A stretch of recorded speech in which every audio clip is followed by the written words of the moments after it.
নমস্কার বন্ধুরা, ঘরোয়া রান্নায় আপনাদের সবাইকে স্বাগত।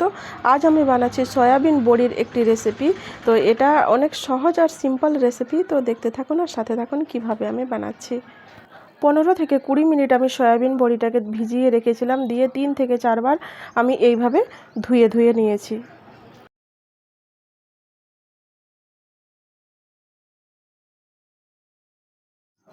এই রান্নায় কি কি লাগছে একবার দেখে নাও।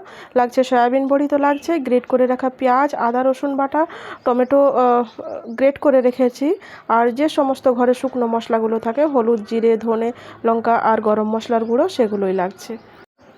কড়াইয়ে তেল গরম হয়ে গেছে, আমি এখন সয়াবিন বড়িটাকে লাল লাল করে একটু ভেজে নেব। আর নুন দিয়ে দিলাম সয়াবিন বড়িতে, দিয়ে এখন নাড়বো।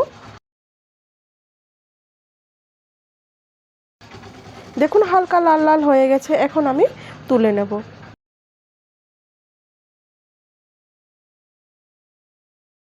ওই কড়াইয়েই আমি আবারও একটু তেল দিলাম পরিমাণ মতো, দিয়ে পেঁয়াজ গ্রেট করে রাখা ছিল সেটাকে আমি দিয়ে দিলাম।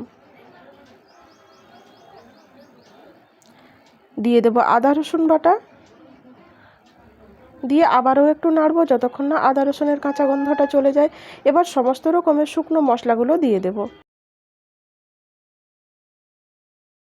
একটুখানি জল দিয়ে কষিয়ে নেব।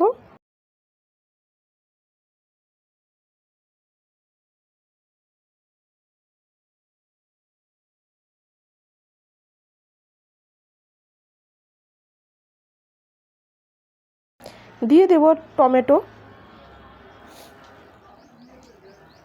দিয়ে আবারও নাড়তে থাকবো। নুন অ্যাড করব। দেখুন মশলাটা কষানো হয়ে গেছে, মশলা থেকে তেল আলাদা হতে শুরু করেছে।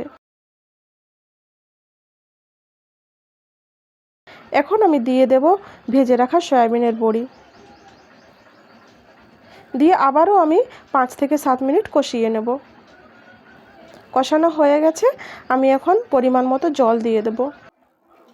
একটু কেউ যদি ঝোল ঝোল খেতে চান তাহলে একটু বেশি করে জল দেবেন, আর যদি কেউ গা মাখা মাখা একটু খেতে চান তাহলে একটু কম জল দেবেন।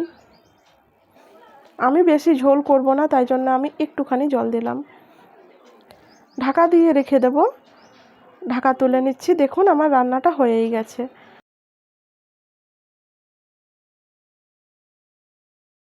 গ্যাস বন্ধ করে দিলাম। চলুন একটা অন্য পাত্রে পাল্টে নিই। এটা ভাত, রুটি সব কিছুর সাথেই খেতে ভালো লাগবে।